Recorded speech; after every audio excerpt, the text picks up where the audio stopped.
this is your third chapter, and chapter's name is The Ganga, written by Pandit Jawaharlal Nehru. So, Pandit Jawaharlal Nehru was born on 14th November 1889 at Allahabad. Okay.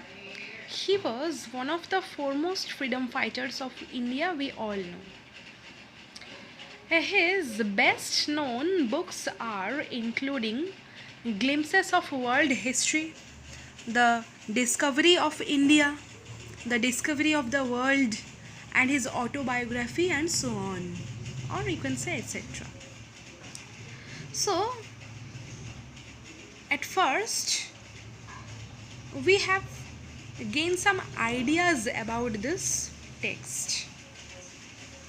The present lesson is an extract from his last will and testament written in 1954.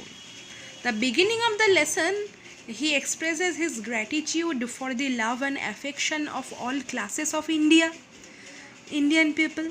Then he expresses his love for the Ganga which is beloved of her people.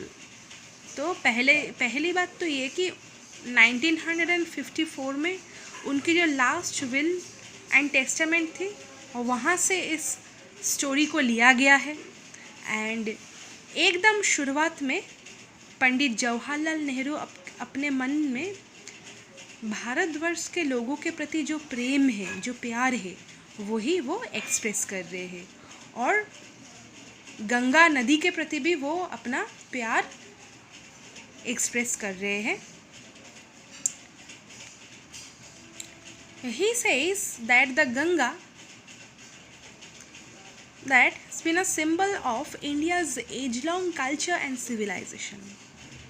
तो पंडित जवाहरलाल नेहरू बोल रहे कि गंगा जो नदी है वो भारतवर्ष के जो रीत नीत ऐतिह्य पुराने सभ्यता सिविलाइजेशन उनके प्रतीक है.